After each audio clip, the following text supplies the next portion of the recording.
Dear students, today we are going to learn about force and laws of motion. In this video, the very first is force, balance and unbalanced force, first law of motion, inertia and mass. Force and laws of motion. What is force? Force is a push or a pull on an object. Force has both magnitude and direction, so it is a vector quantity and SI unit is Newton. It is a force that enables A as to do any work. For doing anything, either we push or pull the object, therefore push or pull is called force. Now here comes categories of force.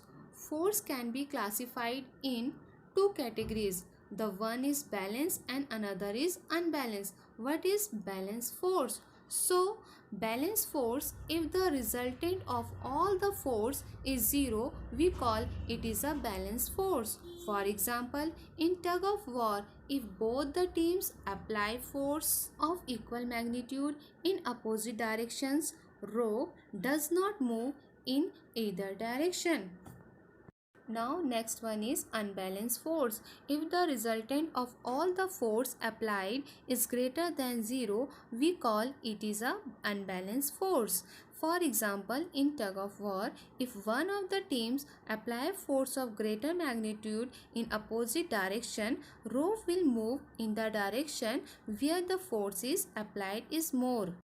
A great scientist, Newton's work on their ideas. It formed three laws of motion, which know as first, second and third laws of motion. In this video, we have to discuss its first law of motion, our application of Newton's life. First law of motion takes that the object will remain rest or in motion until or unless an external force is applied on the object. Some applications of first law of motion in everyday life. When bus starts to move suddenly, person standing inside the bus fall backward.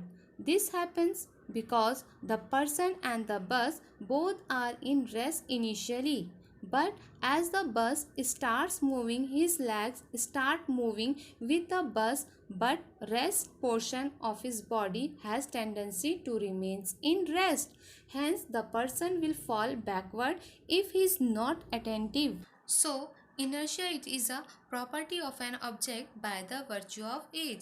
It is not change its state. So, if the object is at rest, it tends to remain at rest, and if it is in motion, it tends to remain in motion.